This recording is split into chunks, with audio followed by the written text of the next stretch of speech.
polarización. Entonces, esto que se llama desacoplamiento de polarización es una modalidad más de desacoplamiento. Bueno, ya les había dicho que en la región de campo lejano, la onda, la impedancia de la onda, se iguala con la impedancia intrínseca del medio, es decir, hay un acoplamiento.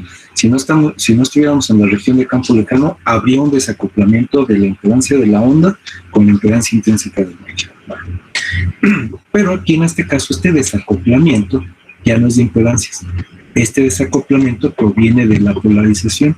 Y aquí nos dice que regularmente la antena receptora y la onda incidente regularmente no tienen la misma polarización.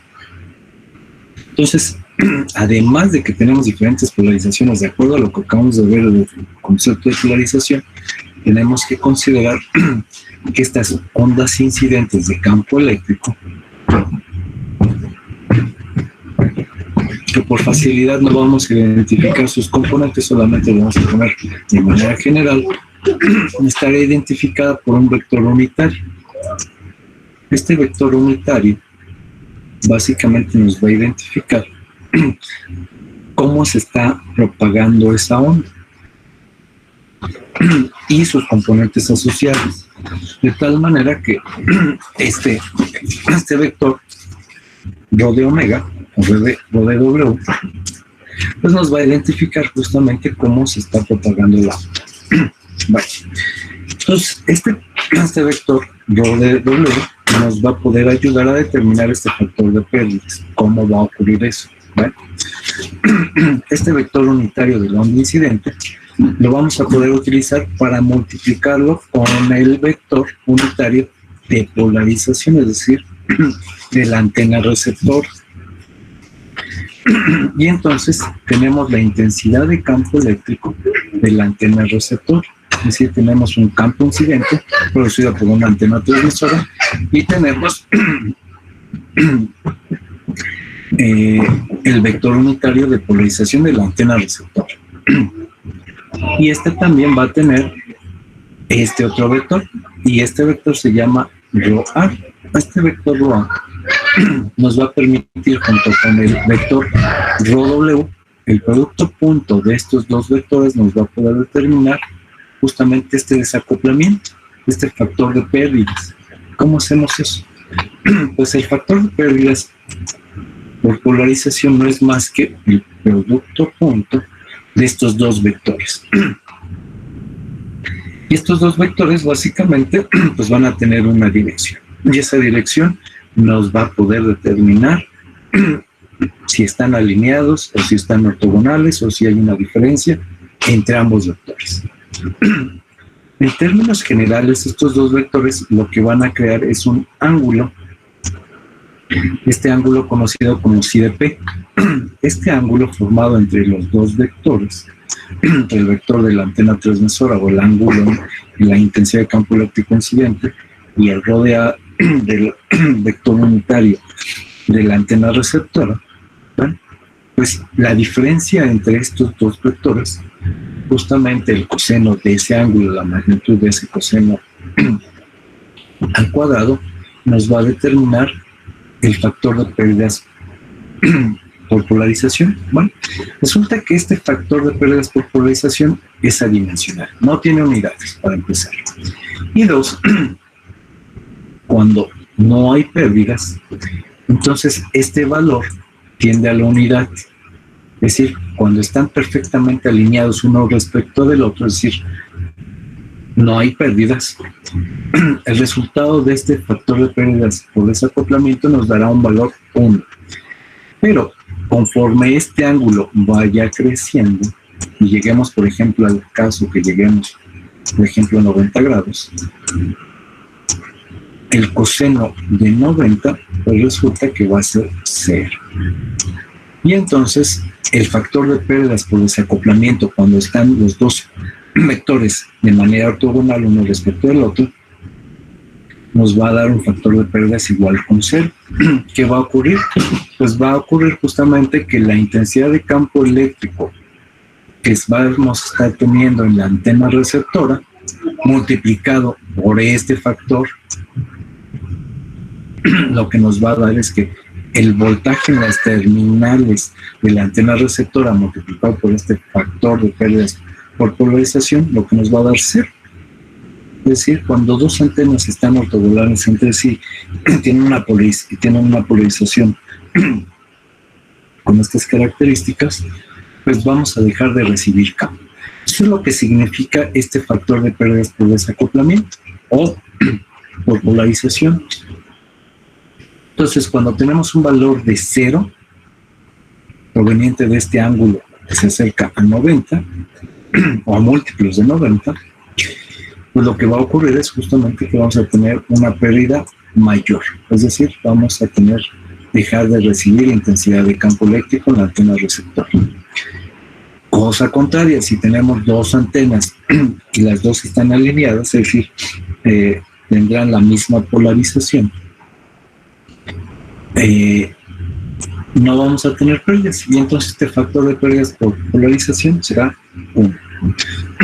Bueno, ¿cómo podemos ver esto de manera gráfica? La figura 2.25 del libro nos lo muestra de manera muy sencilla. Bien, tenemos una antena transmisora, un campo eléctrico incidente, ¿no? Ahí lo estoy pintando en color verde. Y también vamos a tener una antena receptor, ahí con esa línea en color azul. Entonces, una línea punteada y una línea continua, ¿eh? La punteada en color verde y la continua en color azul. Resulta que aquí las dos antenas están alineadas una respecto a la otra, es decir, sus polarizaciones están alineadas, y entonces el vector de la antena transmisora, el campo incidente, este rho de W, va a tener las mismas características del vector unitario de rho de A. Y el producto punto de estos dos, la magnitud del producto punto de estos dos, va a ser 1. Y entonces, el factor de pérdidas por desacoplamiento es 1, que significa que no hay pérdidas. Es decir, están perfectamente alineados, y eso significa que no hay pérdidas. Cuando están alineados, no hay pérdidas. Esto con antenas, por ejemplo, de tipo alambre, como las que hemos visto ya a lo largo de las clases. Vean el otro caso, antenas de apertura. Otra vez tenemos una antena transmisora, un recuadro en color verde, con línea punteada, y también tenemos una antena receptor. Ambos están alineados, lo que significa que el producto punto de estos dos vectores es 1,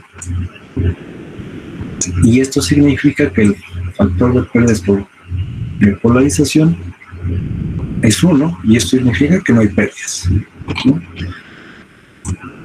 Ya sea que sea con una antena de tipo alambre o con una antena de tipo apertura. Bueno, vean qué ocurre en el siguiente caso. En el siguiente caso tenemos dos antenas otra vez. Sin embargo, hay un ángulo de desplazamiento entre ambos vectores. Bueno, una antena transmisora y una antena receptora.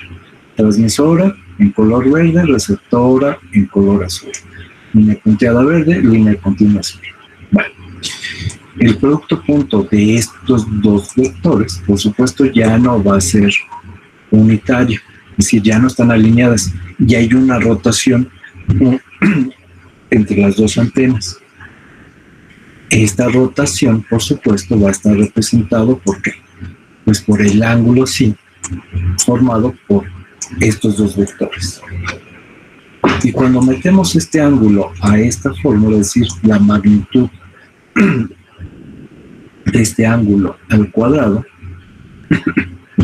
pues eso nos va a dar un cierto valor que va a estar entre 0 y 1. ¿Cuál es? Pues va a depender del ángulo. Y entonces, ¿qué significa? Bueno, significa que entonces el factor de pérdidas por polarización ya no va a ser 1. Ya no hay manera de que sea 1. Va a ser diferente de 1. Y sobre todo es que va a tender a 0.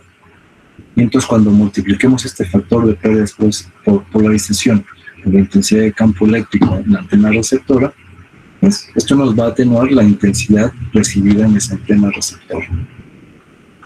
Bueno, otra vez vamos a ver el caso de antenas de apertura. pasa exactamente lo mismo, una antena transmisora en color verde, línea punteada, una antena receptora, perdón, una transmisora en verde y una receptora en azul. Bueno, se forma este ángulo entre ambas aperturas. Este ángulo se traslada a esta ecuación y esto nos va a dar un factor de pérdidas por polarización que va a tender a cero. Es decir, vamos a tener un valor que tiende a cero. A diferencia de lo que teníamos para cuando estaban perfectamente alineadas. Es decir, en estos dos casos, este factor tiende a cero. Otra vez, ya sea que sea una antena de alambre o una antena de apertura. Bueno, ¿qué pasa en el peor escenario? El peor escenario sería que estuvieran ortogonales entre sí. Es decir, que el ángulo que se forma entre los dos vectores, la antena transmisora y la antena receptora, fuera 90 grados.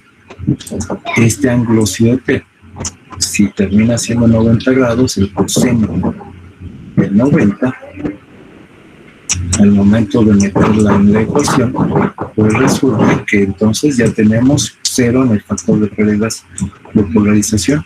En ambos casos, observen.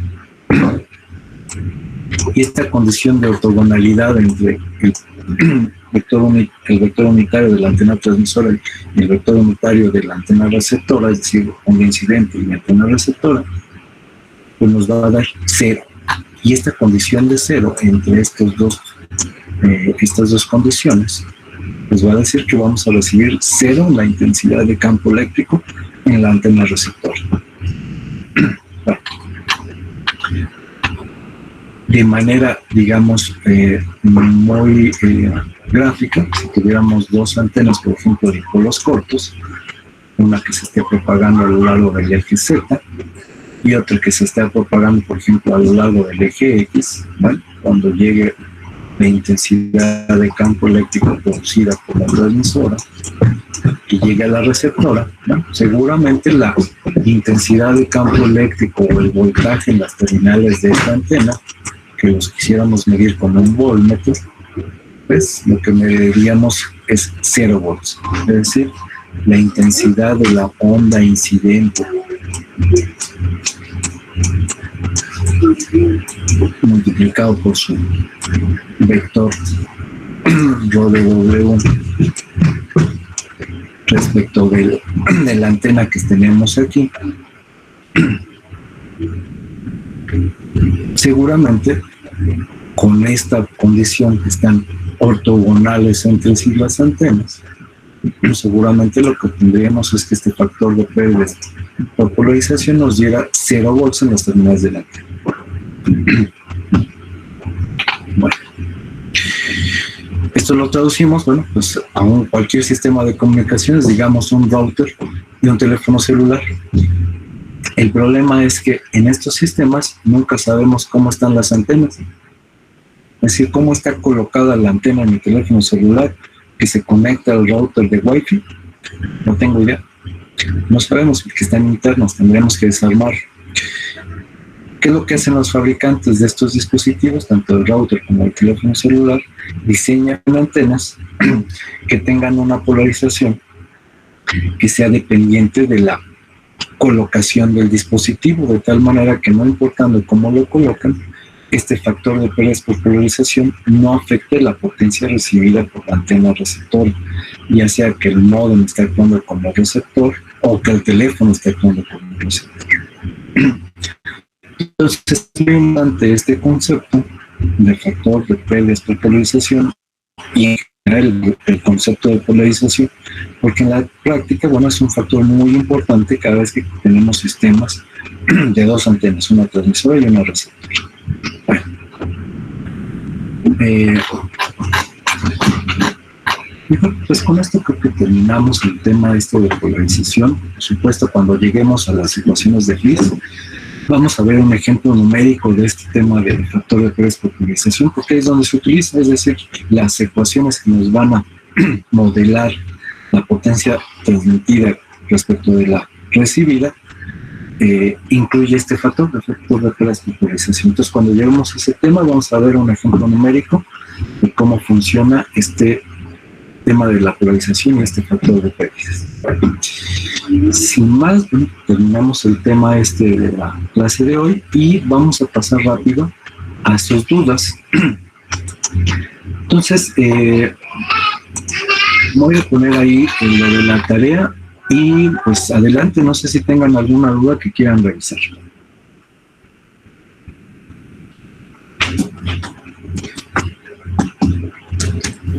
Yo sí tengo una duda, profe. Dime. Bueno, al final, la última gráfica, puedo graficar solo una, la polar. Es la que tú quieras. Mira, la intención de graficar en las dos formas, pues digamos, es para que observes las ventajas de una u otra. Sobre todo para que puedas identificar dónde está el ángulo de máxima radiación. Si tú graficas únicamente la polar, desafortunadamente el programa no te permite poner un marcador donde digas, está por ejemplo en 43 grados. Solamente te da idea de que estás por ahí entre 30 y 60, ¿no? Por ejemplo, el máximo en esta gráfica. Pero en la representación cartesiana sí te deja hacerlo. Por supuesto, es mucho más visual la polar, porque puedes observar cómo el patrón de radiación está actuando en todas direcciones, en los 360 grados, en el ángulo de elevación teta. Pero en la representación cartesiana puedes observar de manera muy sencilla dónde se encuentra ese ángulo. ¿Por qué? Porque puedes adicionar justamente estos marcadores. Por ejemplo, si añades el marcador vertical, este marcador vertical ahí en la opción de gráficos, te muestra justamente el ángulo correspondiente al máximo. Puedes identificarlo ahí. Por ejemplo, ahí voy a tratar de que quede en el máximo. Sería algo así como 43 grados. Tendríamos que hacer ahí una función, pero básicamente corresponde con 43 grados. ¿Para qué nos sirve ese ángulo? Bueno, pues ese ángulo nos sirve, por supuesto, para determinar todos los demás parámetros. Si no conocemos este ángulo de máxima radiación, si calculamos la intensidad de campo eléctrico, pues lo vamos a calcular en cualquier ángulo, y no necesariamente cualquier ángulo nos va a dar el valor que buscamos. Regularmente buscamos la intensidad de campo eléctrico en la dirección de máxima radiación y lo mismo para el campo magnético. Porque a través de ese podemos determinar la densidad de potencia promedio en el tiempo. Y así podemos comparar los diferentes resultados. Si no lo hacemos así, es posible que si comparamos los resultados de estas tres ecuaciones, nos van a dar resultados diferentes. Por eso es tan importante que utilicemos en esencia la dirección de máxima radiación. ¿De dónde sale esto? Pues del patrón de radiación. Particularmente ¿de cuál? Es mucho más sencillo, de la forma rectangular. Sin embargo, bueno, pues en la forma también polar lo podemos observar. Pues efectivamente aquí el programa no nos deja poner un marcador. Si conocemos la densidad de potencia promedio en el tiempo, conocemos la intensidad de radiación. Si conocemos la intensidad de radiación, conocemos la potencia radiada. Si conocemos la potencia radiada, podemos determinar pues podemos determinar la directividad. Porque la directividad básicamente la podemos calcular a partir, ya sea para este tipo de dipolos con esta fórmula, ¿no? O con la función f de teta, pero esa función f de teta tiene que ser el valor máximo. Otra vez, si no conocemos este ángulo de máxima radiación, que es 43 grados, los valores que obtengamos para la directividad pues nos van a mentir. Entonces, por eso podemos comparar los resultados de esta fórmula, de la 473, con la fórmula clásica de la directividad, que es la intensidad de radiación sobre la potencia radiada, multiplicado por 4 veces pi. Si no lo hiciéramos con el ángulo de máxima radiación, seguramente estos dos resultados van a ser diferentes. Entonces, por eso es tan importante que sepan graficar las dos maneras. Ahora, la gráfica del patrón de radiación no es más que una representación de los valores de esta función f de teta respecto de las variaciones del ángulo. Es decir, para 1 grado, pues habrá un resultado de esta función f de teta. Ve,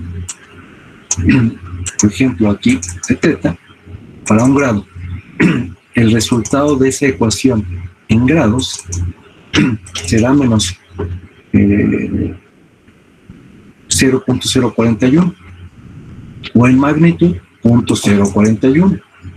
¿Por qué hago la diferenciación entre uno y otro? Porque regularmente en polar tienes que graficar la función f de teta, pero en cartesiano tiene que ser la magnitud de f de teta, que es lo que represento justamente aquí. F de teta, y aquí la magnitud de f de teta, y acá en polar f de teta. Si no lo hacemos así, no nos salen estos patrones de radiación. Entonces, lo único que tenemos que hacer es calcular esta función f de teta de la ecuación 462, es decir, lo que tenemos entre paréntesis,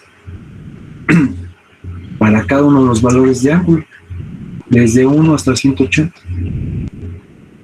Esto lo metemos a una gráfica cartesiana o, en su defecto, la polar. Y esto, déjenme los muestro. Por ejemplo, voy a hacer la variación, por ejemplo, de 0 a 10 grados. Voy a quitar aquí el graph. Voy a dejar solamente el f de teta.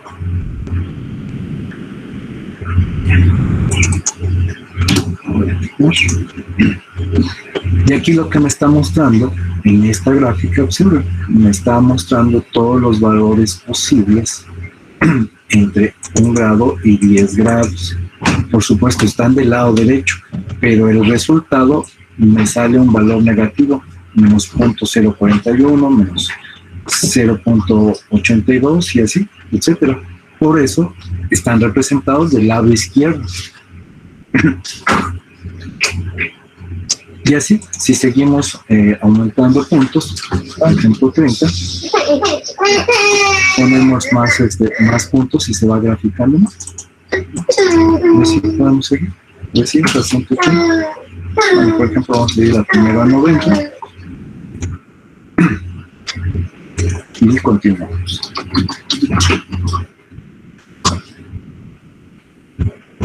Entonces, como pueden ver, no es más que la representación de los resultados de esta fórmula de la función f de teta, lo que está en el corchetes en 462, respecto de cada uno de los ángulos, de 1 hasta 180. No sé si con eso les contesté tu pregunta, compañero. Sí, gracias. Muy bien. ¿Alguna otra duda, compañero? Profe, bueno, yo más que de esto, un compañero me comentó que se le fue el internet y sí estuvo en el inicio de la clase, pero quería confirmar si le tomó la decisión. No sé cuál es su nombre. Es Alejandro, sí. Iñaki, Morales Núñez. ¿Perdón? Morales Núñez Iñaki. No sé, es que siempre el problema es que pues tomo la captura justamente cuando mucho a las 8:40. Si aparece aquí, seguramente pues, aparecerá en la captura, pero si tengo problemas ahí, pues no. Sí, profe, ya, ahí estaba. Muchas gracias. Okay. Bueno, pues si no tienen alguna otra duda, compañeros, pues les recuerdo, la tarea la tienen que entregar mañana, más tarde a la medianoche, y seguramente después de la clase del miércoles les dejaré otra tarea. Entonces la intención de estas tareas es de que practiquen, como les dije, no han enviado mucho su tarea, ¿no? Creo que más uno lo ha enviado, entonces por favor, pónganse a hacer su tarea, practiquen esto, ahí están los ejemplos en la unidad de Drive para que los puedan hacer, y obviamente si no lo hacen, pues no van a estar preparados para el examen, y si no están preparados para el examen, pues van a salir mal en el examen, y además, pues como no entregaron tarea, pues ya tienen puntos que no se ganaron de la tarea. Entonces por eso es tan importante que se la pongan a hacer. Entonces ahí les encargo, si tuvieran alguna duda, bueno, pues mándenme un correo, pues si no hay preguntas, pues nos vemos el próximo miércoles. Y por supuesto no se les olvide, si alguno de ustedes tiene que asistir de manera presencial en esta semana, para que me avise. Muchas gracias. De acuerdo, profesor, muchas gracias. Buenas noches. Buenas noches. Gracias, profe.